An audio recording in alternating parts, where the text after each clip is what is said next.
Bom dia, boa tarde, boa noite. Mais uma quarta-feira, estudo do livro O Homem Integral, terceiro capítulo, segunda sessão desse capítulo, terceiro capítulo, A Busca da Realidade. Essa sessão, Consciência Ética, já na sequência do autodescobrimento. Então, a leitura comentada de hoje, inicia essa nova sessão, e para que a gente possa iniciar com um pouco mais de informação, eu queria distinguir aqui, assim como a Joana faz lá no primeiro livro, Jesus e a Atualidade, ela diferencia moral e ética, que muitas vezes nós tomamos como sinônimos, e ela faz uma pequena diferença. Então, por que aqui ela não chama essa parte de consciência moral? Por que ela chama de consciência ética? O que podemos esperar quando tem essa palavra ética? Bem, consciência, eu acredito que nós já temos uma boa ideia do que seja, né? Por quê? Porque nós acabamos de conversar na parte anterior, na sessão anterior, no item 11, conforme esse livro que eu projeto para vocês, nós acabamos de falar sobre autodescobrimento. Então, uma consequência do autodescobrimento é o despertar da consciência, para que não possamos agir só guiados pelos instintos, mas sim conscientes das nossas ações. E isso é uma consequência do autodescobrimento, depois que fizermos essa viagem com coragem. Não sei se vocês se lembram, só lembrando, dos valores que precisamos para fazer essa viagem do autodescobrimento, para enfim despertar a consciência. Precisamos do valor da coragem, da confiança, do amor e da verdade. Bom, então consciência já foi discutido um pouco ainda nesse capítulo. Agora, a ética, a palavra ética vem do grego ethos, que significa modo de ser. E então nós podemos traduzir como um conjunto de valores do indivíduo para viver em sociedade, para ele interagir com os outros. A palavra ethos, do grego, que deu origem à palavra ética, ela vai ser traduzida pelos romanos. Então, em latim, ethos virou mos. Mos, no plural, é mores, da onde vem a palavra moral. Então, ética e moral, elas estão relacionadas etimologicamente. A Joana, ela vai lá, como eu já adiantei no primeiro livro da série psicológica, ela vai dizer que a ética está relacionada com o indivíduo. A ética, em poucas palavras, fazendo uma tradução bem grosseira, uma fala bem grosseira em relação a tudo que ela discute lá em Jesus e a Atualidade. A ética é individual, tem a ver com os valores individuais. E a moral, os valores coletivos, os valores da sociedade. Às vezes, nós temos uma questão, às vezes não, muitas vezes pode acontecer. Pode acontecer que a nossa ética própria, ela coincida com a moral social. Mas pode acontecer que não, pode acontecer que o nosso senso de dever individual pode conflitar com a moral estabelecida.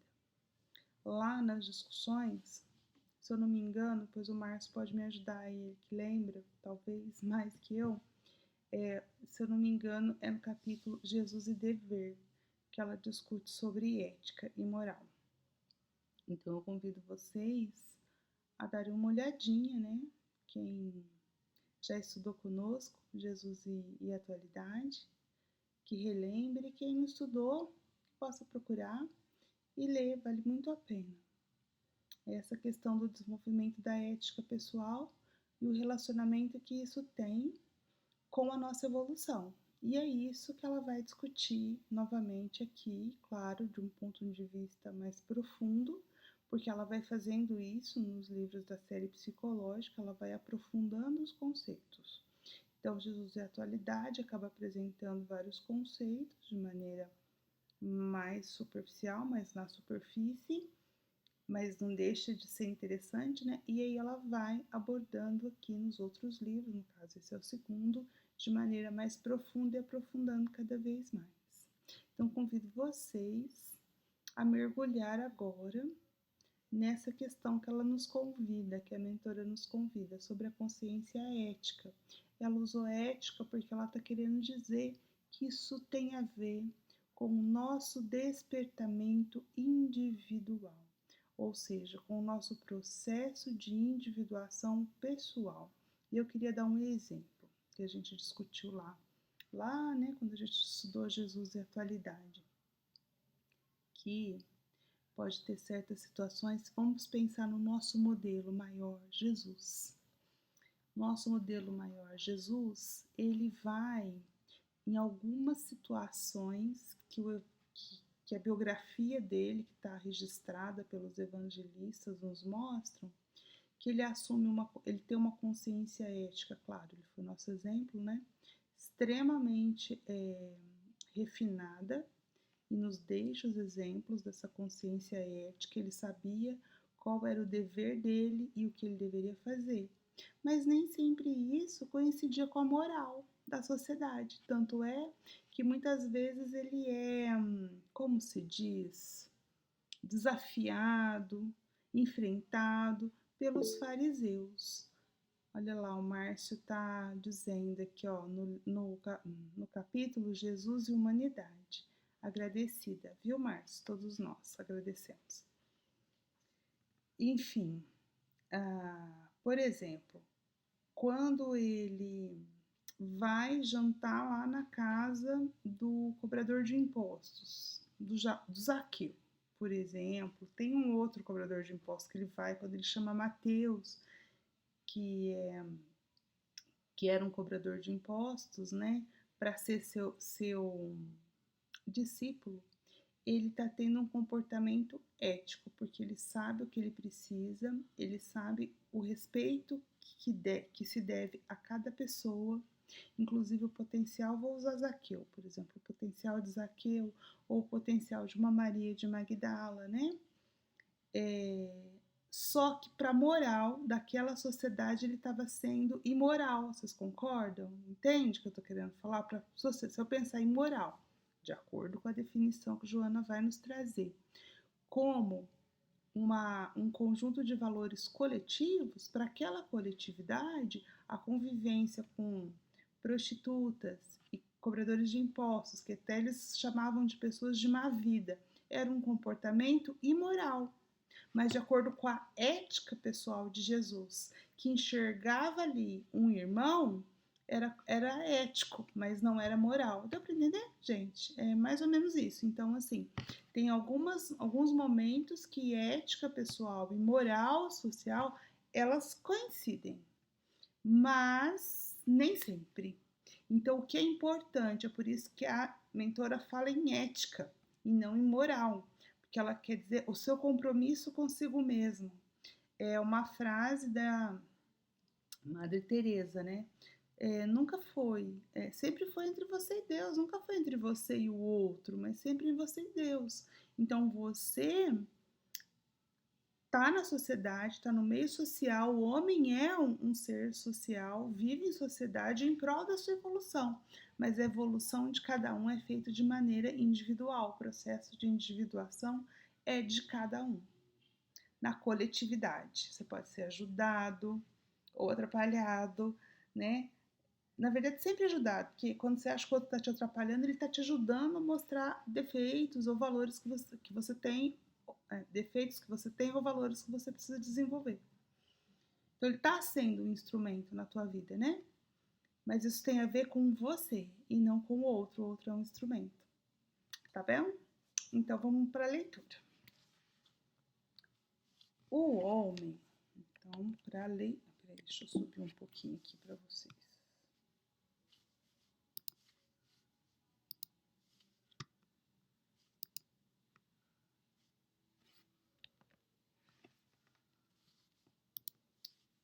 Desculpa o tempinho. Aí. O homem é o único animal ético que existe. Então, aqui nós já temos na primeira frase coisas a refletir. Por quê? Porque ela está classificando o homem como um animal. E sim, o nosso corpo humano pertence ao gênero. Não, agora minhas aulas de biologia me apertou, né? O reino, perdão. Pertence ao reino animal. O homem é um primata superior.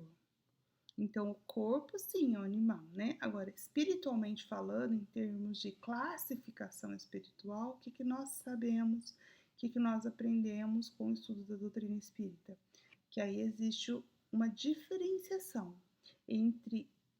no reino animal, entre os outros animais que estão na Terra nesse momento, nessa condição, e o homem. O homem, a alma, o espírito dele já pertence a um reino diferenciado, que é o reino nominal. O que diferencia do ponto de vista da classificação espiritual, tá? Da alma ou do espírito. Estou usando aqui sem a diferenciação que Kardec faz. Mas podemos pensar na alma como homem encarnado também. Mas enfim, então, do ponto de vista físico, nós somos animal, no reino animal, mas do ponto de vista espiritual, de consciência, de valores, nós estamos num outro patamar. Que patamar é esse? O reino hominal. Qual é a diferença do reino animal para o reino hominal do ponto de vista do desenvolvimento espiritual? A diferença está na consciência, ou seja, no discernimento do bem e do mal ou no livre-arbítrio, conforme queiram as várias falas aí das diversas concepções religiosas. E aqui o que Joana está nos dizendo é exatamente isso. O homem é um animal ético. Então, é ético no sentido de que ele tem consciência dos seus atos. É claro que ele vai ganhando consciência ao longo do seu processo evolutivo, ao longo das várias encarnações, desse reino nominal, mais próximo da consciência animal, dos instintos, e vai se diferenciando e se distanciando à medida que vai trabalhando os seus valores e evoluindo.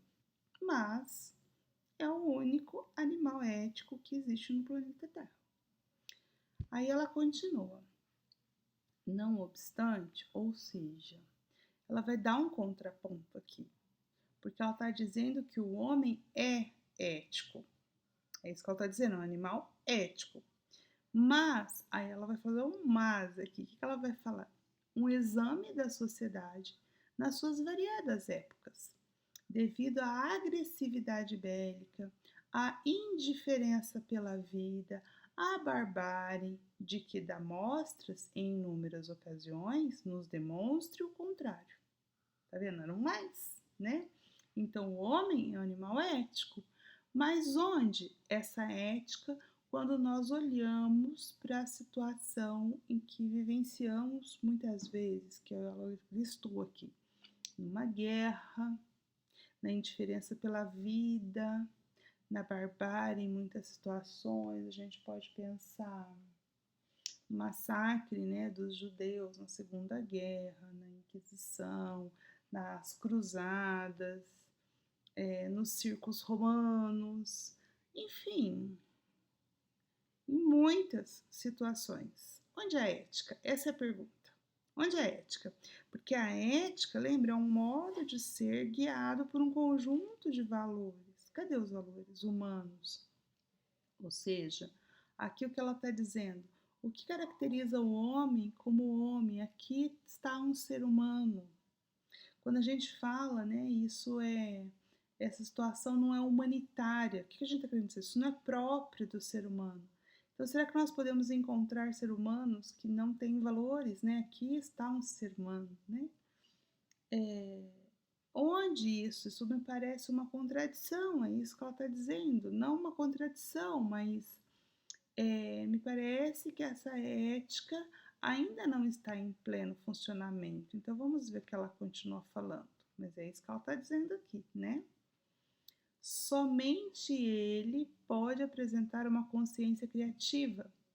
Então, sim, podemos discutir que talvez a ética não esteja tão desenvolvida, mas o homem tem condições, está em evolução e ele tem uma consciência criativa. O que é uma consciência criativa? Ele é capaz de pensar, de resolver problemas.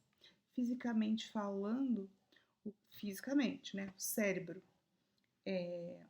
A gente pode dizer que o cérebro humano ele se diferencia porque ele tem uma.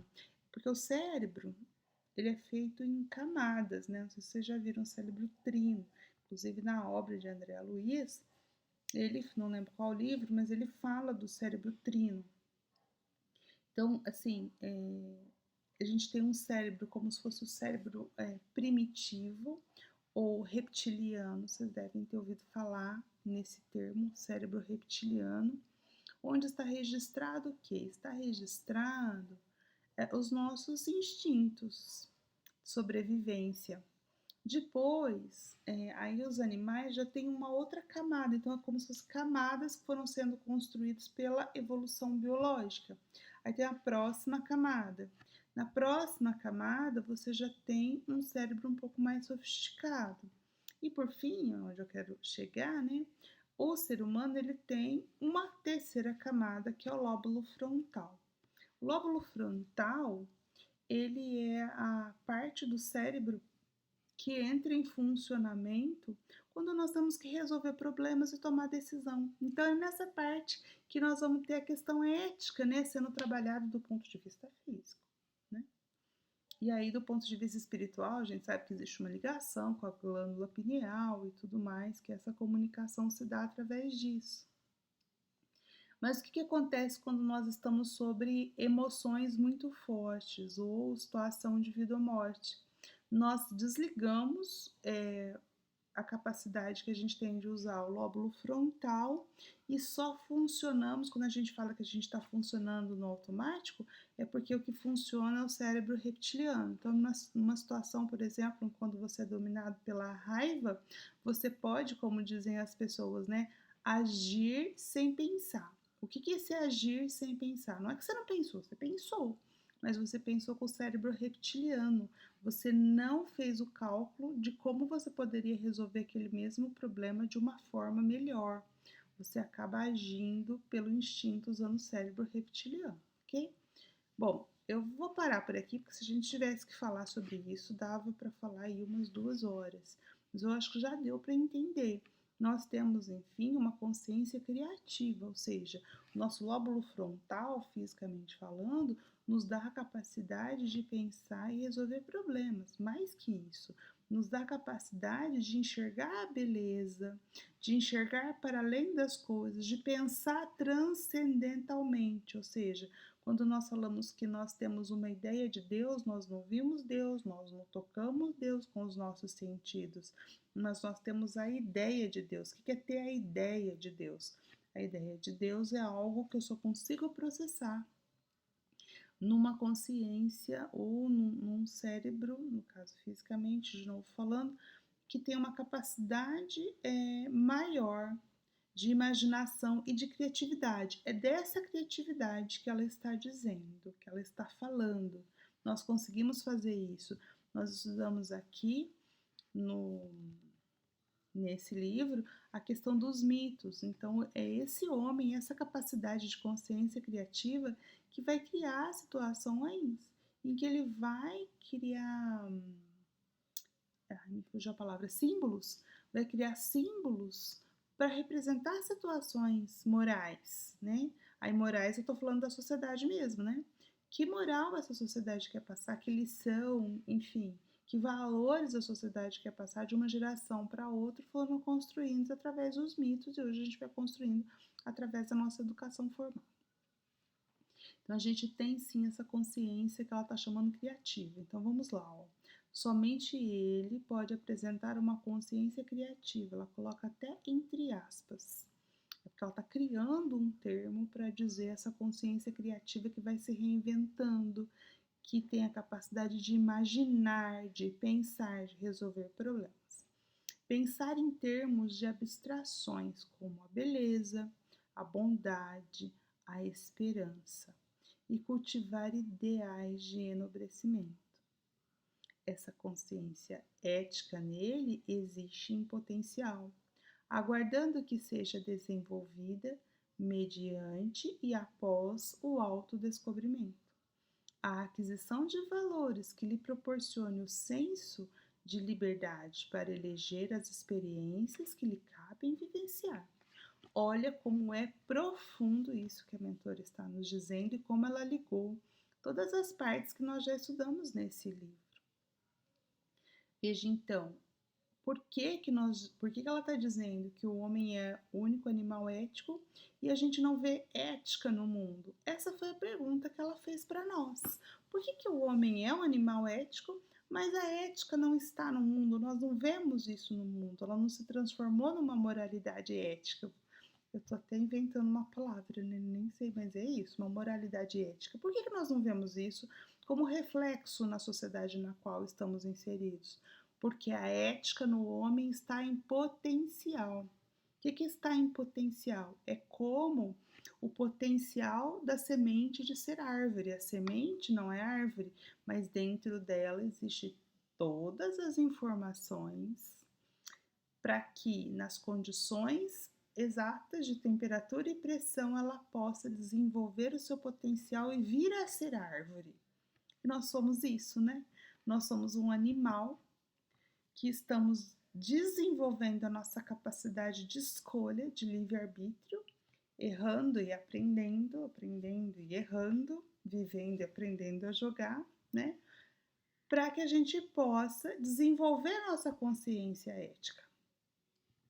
Basicamente é isso, a ética está em nós em potencial, como todos os valores que nós herdamos de Deus, está em potencial para ser desenvolvido no solo fértil que nós vamos, né, plantar. Então eu preciso fazer o solo adequado, ficar fértil, eu preciso regar, eu preciso cuidar, eu preciso dos elementos corretos para que possa florescer.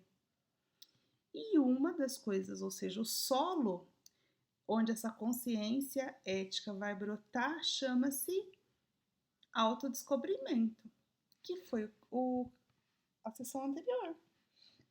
Então é só quando eu desenvolver, empreender essa viagem ao autodescobrimento, souber conseguir responder: que sou eu? Quem sou eu? O que estou fazendo aqui? Qual é o meu dever? É que nós vamos ter uma consciência ética, começar a trabalhar essa consciência ética, para despertar esses valores aí que ela disse, né? Da beleza, da bondade, da esperança, do conhecimento. Pois é. Então é isso que Joana está aqui nos dizendo. Que a consciência ética é algo a se fazer, é isso que ela está dizendo. É algo a se desenvolver. Mas antes eu preciso mergulhar no autodescobrimento. E aí? Você já se autodescobriu? Se autoconhece para conseguir eleger as experiências adequadas para o seu bem viver? Essa é a questão que se coloca para nós. Porque quando a gente tiver um autoconhecimento desenvolvido, nós vamos conseguir responder quais são as experiências que nos cabem dentro do nosso dever. E aí sim a nossa liberdade pode ser mais ampla. Ela falou de liberdade isso anteriormente nesse livro. Lembram-se que a verdadeira liberdade não é fazer o que a gente quer, mas fazer o que precisa ser feito? Ou muitas vezes fazer o que a gente não quer, mas aquilo que é melhor como um todo? Continuando. Atavicamente receoso. Atavicamente, assim, é sempre receoso, né? Isso vem de épocas imemoriais. Nós vamos carregando esse receio desse desenvolvimento, esse medo, receio de alguma coisa. Aí ela vai dizer que atavicamente receoso experimenta conflitos que o atormentam. Então, o homem, para desenvolver essa consciência, através do autodescobrimento, na verdade, está vivenciando ou experimentando conflitos, porque é só através, né, do, do, do atrito com as situações é que um ser que é ignorante pode vir a aprender ou vir a conhecer, uns mais devagar, outros mais rápidos, mas o conflito é necessário para o aprendizado do ser que foi criado, né? Ignorante, simples ignorante. Então, como nós estamos muito, como ela diz atavicamente, muito apegados ao receio, ao medo, isso dificulta a nossa capacidade de discernir o certo do errado. Olha o que ela diz, ó, atavicamente receoso, experimenta conflitos que o atormentam, dificultando-lhe discernir, ou seja, pensar e decidir entre o certo e o errado, o bem e o mal, o bom e o pernicioso. O que significa isso? O erro, ou a escolha pelo mal, não necessariamente é uma escolha consciente, mas sim uma consequência da capacidade de discernimento, ou seja, a falta de consciência ética, a falta de se conhecer. Então, eu não posso fazer decisões mais acertadas porque eu desconheço.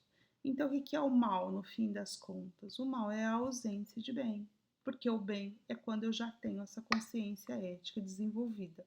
Consciência ética desenvolvida implica em prática do bem, não tem outra opção. O bem é a consciência ética aplicada. Então, se eu não estou no caminho do bem, é que a minha consciência ética não está desenvolvida. Eu ignoro ainda muitas coisas, né? E por isso, o ignorante do bem pratica o mal. Continua ela. Ainda dominado pelo egocentrismo da infância, de que não se libertou. No meu entendimento, que infância é essa? Não é a nossa infância da época em que eu tinha 3 anos, 4, 5 anos, 10 anos. Não é isso. É a infância da humanidade, é a nossa situação evolutiva. Nós estamos ainda na infância, porém, enquanto humanidade, né, nós já estamos nas dores do crescimento, ou seja, não somos mais crianças, já temos experiência suficiente para entrar na juventude, mas ainda fazemos coisas de criança. Sabe quando a criança está naquela fase que para algumas coisas ela ainda é criança, mas para outras coisas ela não é mais criança e está naquela época da transição, né? Então nós estamos ainda muito ligados ao egocentrismo da infância da humanidade, mas isso é algo que nós precisamos deixar para trás, porque agora a entrada na juventude está nos cobrando que a gente se desfaça daquelas coisas que eram próprias de criança. Chega uma hora que a criança precisa largar o brinquedo, que a criança precisa ser mais independente, que ela precisa se libertar um pouco, no bom sentido, de se libertar dos pais, né? Que algumas coisas ela já pode fazer de maneira mais independente. Então, nós estamos nisso, só que nós estamos ainda pegados, né? Algumas coisas com aquela criança que não quer largar o brinquedo, que não quer deixar de ser criança, mas a própria fase exige que ela deixe algumas coisas para trás. Precisa morrer a criança para nascer o jovem, precisa morrer o jovem para nascer o adulto, ou seja, precisa morrer o homem velho para nascer o homem novo, nos dizeres do apóstolo Paulo. Então, ainda dominado pelo egocentrismo da infância, de que não se libertou, pensa que o mundo existe para que ele o desfrute. Não é a ideia do hedonismo, gente? Não é que, veja, pensa nas falas que a gente ouve, né? Porque eu tenho que ser feliz, porque isso não me agrada. Não é o que te agrada ou que te torna feliz, é o que é o seu dever fazer. Né? Então a consciência já desperta, já sabe disso, que tem coisas que você vai fazer que você não vai gostar, mas você vai fazer porque é preciso que seja feito, né? Como a gente muitas vezes vai trabalhar, né? A gente vai trabalhar, alguns gostam, mas assim, a gente não vai trabalhar porque é gostoso. Às vezes é mais gostoso você ficar à toa, né? Um feriado hoje, por exemplo. Mas é seu dever trabalhar, contribuir, ser útil para o mundo, né? É isso. Às vezes não é agradável, mas é o seu dever. Então você faz para cumprir o seu dever. E o egocentrismo, tá vendo que ela não usa egoísmo, né? Ela usa egocentrismo, ou seja, é aquele que é centrado no seu próprio ego. O ego não é ruim, ele é tão importante quanto, porque ele faz parte, o ego, um ego forte, faz parte do nosso processo de individuação. O que não pode é o ego achar que é só ele, concorda? É isso. O egocentrismo é quando o ego quer ser maior, né, do que de fato ele tem que ser, tem que existir um equilíbrio. E a criança, ela tem esse egocentrismo exacerbado. A criança, agora eu tô falando da criança humana mesmo, essa fase da vida. Porque é necessário nessa fase da infância, ela precisa dos cuidados para que ela tenha uma infância tranquila, para que ela se desenvolva um adulto mais equilibrado, né? Ela precisa ser cuidada. Então, é importante que na fase de criança, a criança seja egocêntrica. O importante é que ela consiga ir trabalhando esse egocentrismo, ela junto ali no núcleo familiar, para que ela entenda que o outro também existe, que o outro não é função dele. Um irmão é um instrumento muito importante nessa fase, não é mesmo? E aquele que não tem irmão, um primo, alguém, os pais vão ajudar muito. Porque assim, é que ela precisa dividir a escola, né? Que ela precisa dividir, que o outro também tem um querer, e às vezes o meu querer não é igual ao querer do outro. Como é que eu resolvo esse conflito para que fique bom para ambas as partes? Então a criança, conforme ela vai se desenvolvendo, ela vai o quê? Ela vai aprendendo a conviver com o outro para entender que ela vive com o outro e não os outros vivem em função dela. É isso que está sendo exigido de nós, dessa fase, né, da humanidade, para que a gente consiga entender que o mundo existe e nós podemos usufruir do mundo, mas o mundo não existe só para nós, é isso, né? O outro não existe para nos servir. Nós estamos no mundo e precisamos contribuir para o mundo. Então é isso que ela está dizendo, que a gente ainda, né, não se libertou desse egocentrismo da infância da humanidade e a gente pensa muitas vezes que o mundo existe para que a gente desfrute, né? Os animais existem para auxiliar o homem. Não, os animais existem porque eles têm o seu próprio valor. A gente não pode ser utilitarista, né, nesse sentido. E muitas vezes a gente é. E as pessoas a fim de que os sirvam. Quantas vezes a gente tem essa situação de achar que as pessoas têm que servir a gente, ou pensar como a gente, né? Disputando e tomando à força o que supõe pertencer-lhe por direito ancestral. A gente acha que as coisas pertencem a nós. Aí nós precisamos lembrar, para encerrar nossa discussão de hoje, daquele capítulo lá do Evangelho segundo o Espiritismo, que fala que nós somos depositários. Nada é nosso. Nem o corpo, né, gente? Nem o corpo que a gente acha que é nosso. Porque se fosse nosso, a gente poderia dispor dele e escolher quando não dispor. Nós temos essa escolha?